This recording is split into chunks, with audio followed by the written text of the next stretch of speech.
அனைவருக்கும் வணக்கம். ஜனநாயகத்தின் 3 தூண்களினுடைய கதவுகள் அடைக்கப்பட்ட நிலையிலே ஜனநாயகத்தின் 4ஆம் தூணாம் பத்திரிகை ஊடகத்துறை நண்பர்களான உங்கள் மூலம் பாதிக்கப்பட்ட மக்களுக்கு நியாயம் கிடைக்கும் என்று நம்பி வந்திருக்கின்றோம். உயிரை பணயம் வைத்து போராட்ட களத்தில் நின்று கொண்டிருக்கின்றோம். கரூர் மாவட்டம் அரசு காலனி வசந்தம் நகர் என்ற பகுதியில் இருந்து நான் வருகிறேன். அரசு காலனி ஸ்ரீ மகா புற்றுக்கன் மாரியம்மன் நவகிரக ஸ்தலத்தினுடைய நிறுவராக இருந்து கொண்டிருக்கின்றேன். ஈரோடை சேர்ந்த வசந்தம் பில்டர்ஸ் அதனுடைய உரிமையாளர்கள் ஆர் சிவராமன், அவருடைய மனைவி நிர்மலா சிவராமன், இவர்கள் கரூர் பகுதியில் எங்களுடைய ஊரான கரூர் அரசு காலனி பக்கத்தில் ஒரு 10 ஏக்கர் நிலத்தை வாங்கி அதை டிடிசிபி அப்ரூவாக பிரித்து மனைகளாக பிரித்து டிடிசிபி அப்ரூவலோட வீட்டு மனை கொடுத்து உங்கள் தகுதிக்கு ஏற்ப பேங்க்கில் லோன் வாங்கி கொடுத்து அதே பட்ஜெட்டில் வீட்டையும் ஸ்ட்ராங்காக கட்டித்தரோம் அப்படின்னு சொல்லி விளம்பரப்படுத்தி அதன் மூலம் கிட்டத்தட்ட, ஏன்னா நாங்கள் அங்கே 5 வருஷம் பிரசிடண்டாக இருந்தோம், 5 வருஷம் கவுன்சிலராக இருந்ததுனால அவரை யாருக்கு தெரியாது, என்னை முன்னிலைப்படுத்தி இந்த மாதிரி பண்ணுறேன்னு சொன்னாங்க. ஆக நல்ல திட்டம் கரூரில் இதுவரையிலும் யாருமே செய்யலை, ஏழை மக்கள்லாம் பயன்பெறுவாங்க அப்படின்னு சொல்லி அவருக்கு சப்போர்ட்டாக நின்னோம். கட்டி கொடுத்த 80 வீடுகளும் அப்படியே தொட்டா அப்படியே உதிருது, அப்படியே கொட்டிது உதிருது. ரமணா படம் மாதிரி எந்த நேரத்தில் விழுகின்ற ஒரு அபாயமான சூழ்நிலையில் இப்போ அந்த 80 குடும்பம் வாழ்ந்துட்டு இருக்காங்க. அந்த நிலையில் அவர்கிட்ட எத்தனை தடவை சொல்லியாச்சு, அவர் செஞ்சு தரல. உடனே கரூர் மாவட்ட ஆட்சித்தலைவர்கிட்ட கடந்த 7/8/2023 அன்னைக்கு மனு கொடுக்குறோம். எந்த நடவடிக்கையும் இல்லை. ஆடியோட்ட அனுப்பிச்சுட்றாங்க. ஆடியோ வந்து பார்த்துட்டு அப்படியே கொட்டுறதை பார்த்துட்டு இவ்வளோ மோசமாக இருக்கேன்னு சொல்லி பிடபிள்யூ இன்ஜினியரை வர வச்சு நான் ரிப்போர்ட் வாங்கி அவங்கள கூப்பிட்டு வச்சு பேசி நல்லது செஞ்சு தரேன்னு சொன்னாங்க. கரூர் ஆடியோ எங்களை பார்த்தவங்கள பின்பக்கமாக ஜீப்பை வர சொல்லி அப்படியே எழுச்சி ஓடுற அளவுக்கு ஆகி போயிடுச்சு. கரூர் டிஎஸ்பிகிட்ட எங்கள் மனு போச்சு. கரூர் டிஎஸ்பி எங்களை வந்து போலி கேஸை போட்டு பொய் கேஸை விட்டு உள்ளே தள்ளிட்டு ரிமாண்ட் பண்ணிடுறேன் ஜாக்கிரதை அப்படின்னு சொல்லி மிரட்டுறாரு.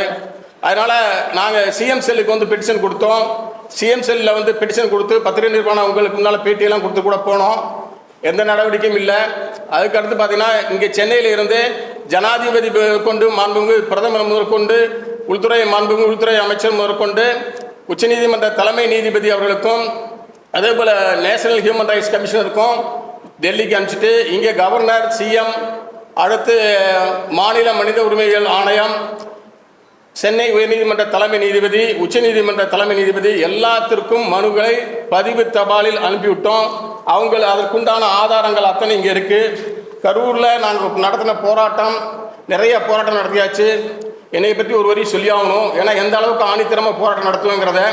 கரூரில் பொதுமக்கள் நலனுக்காகவும் பஞ்சாலை தொழிலாளர்களுடைய பொதுச் செயலாளர், மாவட்ட பொதுச் செயலாளர் நான் பணியாற்றியிருக்கேன். ஆட்டோ தொழிற்சங்க தலைவனுடைய தலைவராக பணியாற்றியிருக்கேன். எல்லாத்திற்கும் நியாயம் கிடைப்பதற்காக குடிநீர் பிரச்சனை முதற்கொண்டு பொதுவான பிரச்சனைகளை கையில் எடுத்து ஈழத்தமிழன் திலீபன் போல் எச்சில் முழுங்காமல் உண்ணாவிரதம், கைது, சிறையிலும் தொடர்ந்து உண்ணாவிரதம், சிறையிலிருந்து மருத்துவமனை கொண்டு போட்டு அங்கேயும் குளுக்கோஸ் மருந்து மாத்திரை எந்த விதமான ட்ரீட்மெண்ட் எடுத்துக்கொள்ளாம டூ ஆர் டை, செய்யல்லது செத்துமடி அப்படிங்கிற ஆணித்தரமான கொள்கையில இருந்து போராடி இருக்கேன். என்னை என்ன செய்யறதுன்னே தெரியாம அரசின் உத்தரவுப்படி, கலெக்டரின் உத்தரவுப்படி உயர் அதிகாரிகள் சிறைக்குள்ள வந்து பேச்சுவார்த்தை நடத்தி எதற்காக நான் வெளியே உண்ணாவிரதம் அதை சிறைக்குள்ளே ஜெயிச்சுட்டு வந்திருக்கேன். பல போராட்டங்கள் நடத்தியிருக்கேன் கரூர்ல. அப்படிப்பட்ட என்னை முன்னிலைப்படுத்தி அங்கே 80 குடும்பத்தை இவர்கள் சீரழித்து கொண்டிருக்கிறார்கள். அந்த கொடுமை என்னால் பார்க்க முடியவில்லை. ஆகவேதான் இத்தனை பேர்கிட்ட மனு கொடுத்து எந்த நடவடிக்கை எடுக்கல. அப்படிங்கிறதுனால கடந்த 22/5/2024 அன்னைக்கு நான் உங்களை சந்திக்க வந்தேங்க. அன்னைக்கு என்ன காரணமா, அன்னைக்கு எனக்கு 60வது பிறந்த நாள். 60வது பிறந்த நாள்ல அவங்க விதவிதமாக கொண்டாடி இருப்பாங்க. தன்னுடைய பேரன், பேத்தி, கொல்லுப்பேன் எல்லாத்தையும் வச்சு கொண்டாடி இருப்பாங்க. நான் அதை செய்யல. ஏன்னா பாதிக்கப்பட்ட மக்களுடைய வழி இங்கே நெஞ்ச துடிச்சிட்டு இருக்கு. என்கிட்ட அதிகாரிகள் பேச்சுவார்த்தை சொன்னாங்க. 10 நாள் கழிச்சு ஒரு போராட்டத்திற்காக கரூர்ல 10 நாள் கழிச்சு 13 நாளா சிறையில ஈழத்தமிழன் திலீபன் உண்ணாவிரதம் இருந்தேன். அப்ப 10வது நாள் ஒரு அரசு அதிகாரிகள் வந்து பேச்சுவார்த்தை நடத்தினாங்க. 10 நாள் சாப்பிட்ட மதியத்தில் எப்படி இருக்கீங்க, அவர்கிட்ட ஒரே ஒரு வார்த்தை நான் சொன்னேன், பசியை நினைச்சீங்கன்னா இங்கே வலிக்கும், மக்களுக்கு நடக்கிற அழிய நினைச்சா இங்கே வலிக்கும், இந்த வழியை ஒன்றும் பண்ணாது அப்படின்னு சொன்னேன். அப்படியே மிரண்டு போயிட்டாங்க. இந்த மாதிரி ஒரு மனிதன் இருக்கீங்களா அப்படின்னு கேட்டாங்க.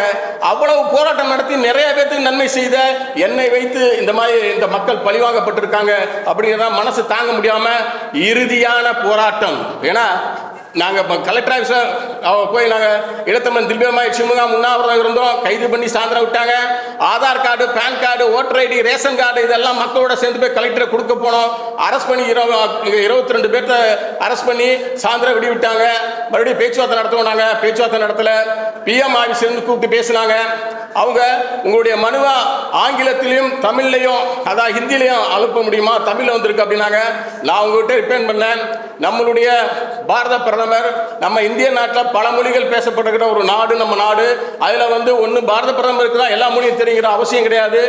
அந்த மொழிகளை தெரிஞ்சிருக்க பிஏ அவங்க கூட வச்சுக்கிட்டு, ஏன்னா இங்கே தமிழ்நாட்டில் நியாயம் கிடைக்கிறதுக்கோசம் இந்த மனு அங்கே சென்னைக்கு டெல்லிக்கு போகுது. அப்போ அந்த மனுவுக்கு எவ்வளோ ரெஸ்பான்ஸ் கொடுக்கணும் அப்படின்னு சொல்லி பேசினேன். சரி, உங்களுடைய உணர்வுகளை நாங்கள் தெரியப்படுத்துகிறோம். நாங்கள் அதுக்கப்புறம் தெரியப்படுத்தலை. சிஎம் ஆஃபீஸில் கொடுத்த மனுவுக்கு 12 முறை நான் ஃபோன் பண்ணி பேசினேன், எடுக்கலை. 13ஆம் முறை பேசினாங்க, இன்னும் நடவடிக்கை இல்லையா, கரூர் டிஎஸ்பிக்கு அனுப்பிச்சிருக்கோம், நடவடிக்கை எடுக்கலையா, நாங்கள் எடுக்கலை அப்படின்னு சொல்லி சொன்னேன். கரூர் டிஎஸ்பி எங்களை பொய் கேஸ் போட்டு உள்ள தலை ரிமாண்ட் பண்ணிடுறோம் அப்படின்னு கேவலமாக பேசினார் அப்படின்னு சொல்லி சொன்னேன். இதை நாங்கள் பதிவு பண்ணி அனுப்பிச்சுடுறோம் அப்படின்னாங்க. இதுவரை எந்த நடவடிக்கையும் எடுக்க கிடையாது. எந்த நேரத்திலையும் அந்த 80 வீடுகளும் சினிமா படத்தில், ரமணா படத்தில் வரக்கூடிய நிலை மாதிரி நிச்சயமாக வரும். விழுந்ததுக்கு அப்புறம் அத்தனை பேர் அங்கே போய் நின்று அந்த உயிரை காப்பாற்ற முடியுமா, போன உயிரை திரும்பி கொடுக்க எடுத்துட்டு வர முடியுமா, எந்த அரசு அதிகாரியாலும் எந்த அரசியல் தலைவர்களால் முடியுமானா சத்தியமா முடியாது. ஆகவே தான் அத்தனை உயிர் போறதுக்குனால என்னுடைய உயிரை கொடுத்து ஏன் உயிரை எடுத்துக்கிட்டாவது அந்த அரசு காலனியில் இருக்கக்கூடிய வசந்த நகர் மக்களுக்கு நியாயம் கிடைக்கணும். டிடிசிபி அப்ரூவல் பிரகாரம் தார்சாலை போடல, சாக்கடை கட்டல, குடிநீர் கொடுக்கல, விளம்பரப்படுத்தி குடிநீர் கொடுக்கல, தவிச்சுக்கிட்டு இருக்காங்க. எந்த நேரத்தில் விழுன்னு தெரியாது. அவ்வளவு கொடுமையா இருக்கு. நீங்க இறைமுறை வழிபாடு டூ ஆர் டைன்னு என்னுடைய சேனல் ஒன்று இருக்கு. அதுல இந்த சம்பந்தப்பட்ட அத்தனை மக்கள் பேசின வீடியோவும் அதுல போட்டிருக்கேன். நாங்கள் இதுவரை நடத்தின போராட்டங்களுடைய விஷயங்களும் அதுல இருக்கு. அதெல்லாம் நீங்க எடுத்து பார்த்து நிச்சயமாக நல்ல செஞ்சு கொடுங்க. இறுதியாக நான் ஒரு போராட்டம் அறிவிச்சிருக்கேன். 22/5/1964 நான் பிறந்தேன். 22/5/1924 எனக்கு 60 வயசு நிறைஞ்சிருச்சு. அன்னைக்கு சந்திக்க முடிஞ்சாதான் இன்னைக்கு உங்களை சந்திக்கிறேன். இதுல இருந்து 30 நாள் 22/6/2024க்குள் வசந்தம் நகர், கரூர் பகுதியில் இருக்க அரசு காலையில் இருக்க வசந்த நகர் மக்களுக்கு நிரந்தரமான தீர்வு கிடைக்கவில்லை என்றால் நான் யாருக்கெல்லாம் மனு கொடுத்தோம், கரூர் கலெக்டர் இருந்து ஜனாதிபதி வரைக்கும் மனு கொடுத்திருக்கோம், அனுப்பிச்சிருக்கோம். இந்த இடத்துல ஏதாவது விதத்தில் என்னுடைய உயிரை வித்தியாசமான முறையிலே மாய்த்துக் கொள்வேன். இதுல எந்த அளவும் மாற்றமே இருக்காது. ஏன்னா எந்த அளவுக்கு கொள்கையில நான் உறுதியா இருப்பேங்கிறது ஏற்கனவே பல போராட்டங்கள் நடத்தினது நான் உங்களுக்கு வர சொல்லியிருக்கேன். நிச்சயமாக நடக்கும். அது ஜனநாயகத்தினுடைய 3 தூண் கதவுகளும் அடைக்கப்பட்டிருக்கிறது. 4வது தூணான பத்திரிகை துறை நிச்சயமாக நினைத்தால் அந்த பாதிக்கப்பட்ட மக்களுக்கு நன்மையை ஏற்படுத்தி கொடுக்க முடிய உணர்வோடு நான் இங்கே பேசிட்டு இருக்கேன். ஆகவே இது என்னுடைய இந்த நியாயமும் நீதியும் தர்மமும் கிடைக்காத நாட்டிலே உயிர் வாழ விரும்பாதனால 30 நாளுக்குள்ள அந்த வசந்த நகர் மக்களுடைய பிரச்சனையை தீர்க்கப்படவில்லை என்றால் 31வது நாளிலிருந்து 36 நாளுக்குள்ள அந்த ஒரு வாரத்துக்குள்ள நான் எங்க ஜனாதிபதி மாளிகை முன்போ, பிரதமர் ஆபீஸ் முன்போ, உள்துறை அமைச்சர் அலுவலகம் முன்போ, உச்ச நீதிமன்ற தலைமை நீதிபதி முன்போ, national human rights commission office முன்போ, அல்லது கவர்னர் ஆபீஸ், தமிழ்நாட்டினுடைய கவர்னர் ஆபீஸ் முன்போ, அல்லது சிஎம் ஆபீஸ் முன்போ, அல்லது தமிழக சட்டமன்றத்தின் முன்போ, அல்லது மாநில மனித உரிமை ஆணையத்தின் முன்போ, அல்லது சென்னை உயர்நீதிமன்றத்தின் முன்போ, அல்லது கரூர் கலெக்டர் ஆபீஸ், இந்த 10 இடத்துல ஏதாவது ஒரு இடத்துல என்னுடைய உயிரை நிச்சயமாக மாய்த்துக் கொள்வேன். என்னுடைய உயிரை எடுத்துக்கொண்டு கரூர் மாவட்டம் அரசு காலனி வசந்த நகர் மக்களுக்கு நியாயத்தை கொடுங்கள் என்று கேட்டுக்கொண்டு விடைபெறுகின்றேன். நன்றி, வணக்கம், ஜெய்ஹிந்த். தேங்க்யூ.